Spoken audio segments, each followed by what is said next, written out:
شروع اللہ کا نام لے کر جو بڑا مہربان نہایت رحم والا ہے۔ کوہ طور کی قسم اور اس کتاب کی جو لکھی ہوئی ہے کشادہ ورق میں، اور آباد گھر کی اور اونچی چھت کی، اور جوش مارتے سمندر کی کہ تمہارے پروردگار کا عذاب واقع ہو کر رہے گا اور اس کو کوئی روک نہیں سکے گا۔ جس دن آسمان لرزنے لگے کپ کپا کر اور پہاڑ سچ مچ اڑنے لگیں تو اس دن جھٹلانے والوں کے لیے خرابی ہوگی جو بیکار باتوں میں پڑے کھیل رہے ہیں۔ جس دن ان کو آتش جہنم کی طرف دھکیل دھکیل کر لے جائیں گے اور کہا جائے گا یہی وہ جہنم ہے جس کو تم جھوٹ سمجھتے تھے۔ تو کیا یہ جادو ہے یا تم کو نظر ہی نہیں آتا؟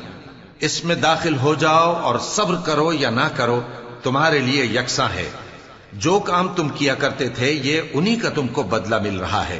جو پرہیزگار ہیں وہ باغوں اور نعمتوں میں ہوں گے، جو کچھ ان کے پروردگار نے ان کو بخشا اس کی وجہ سے وہ خوشحال ہوں گے، اور ان کے پروردگار نے ان کو دوزخ کے عذاب سے بچا لیا۔ کہا جائے گا کہ اپنے اعمال کے صلے میں مزے سے کھاؤ اور پیو، تختوں پر جو برابر برابر بچھے ہوئے ہیں تکیے لگائے ہوئے ہوں گے، اور بڑی بڑی آنکھوں والی حوروں کو ہم ان کی بیویاں بنا دیں گے، اور جو لوگ ایمان لائے اور ان کی اولاد بھی راہ ایمان میں ان کے پیچھے چلی، ہم ان کی اولاد کو بھی ان کے درجے تک پہنچا دیں گے اور ان کے اعمال میں سے کچھ کم نہ کریں گے۔ ہر شخص اپنے اعمال میں پھنسا ہوا ہے، اور جس طرح کے میوے اور گوشت کو ان کا جی چاہے گا ہم ان کو عطا کریں گے۔ وہاں وہ جام شراب کی چھینا جھپٹی کریں گے جس کے پینے سے نہ کوئی لغو بات ہوگی اور نہ کوئی گناہ کا کام۔ اور نوجوان خدمتگار جو ایسے ہوں گے جیسے چھپائے ہوئے موتی جو ان کے آس پاس پھریں گے اور ایک دوسرے کی طرف رخ کر کے آپس میں گفتگو کریں گے، کہیں گے کہ اس سے پہلے ہم اپنے گھر میں اللہ سے ڈرتے رہتے تھے تو اللہ نے ہم پر احسان فرمایا اور دوزخ کی گرم ہوا کے عذاب سے ہمیں بچا لیا۔ اس سے پہلے ہم اسے پکارا کرتے تھے، بے شک وہ احسان کرنے والا ہے، مہربان ہے۔ تو اے پیغمبر تم نصیحت کرتے رہو، تم اپنے پروردگار کے فضل سے نہ تو کاہن ہو اور نہ دیوانے۔ کیا کافر یہ کہتے ہیں کہ یہ شاعر ہے اور ہم اس کے لیے زمانے کی گردش کا انتظار کر رہے ہیں؟ کہہ دو کہ انتظار کیے جاؤ، میں بھی تمہارے ساتھ انتظار کرتا ہوں۔ کیا ان کی عقلیں ان کو یہی سکھاتی ہیں یا یہ لوگ ہیں ہی شریف؟ کیا کفار یہ کہتے ہیں کہ ان پیغمبر نے قرآن از خود بنا لیا ہے؟ بات یہ ہے کہ یہ اللہ پر ایمان نہیں رکھتے۔ اگر یہ سچے ہیں تو یہ بھی ایسا کلام بنا لائیں۔ کیا یہ کسی کے پیدا کیے بغیر ہی پیدا ہو گئے ہیں یا یہ اپنے آپ کو خود پیدا کرنے والے ہیں؟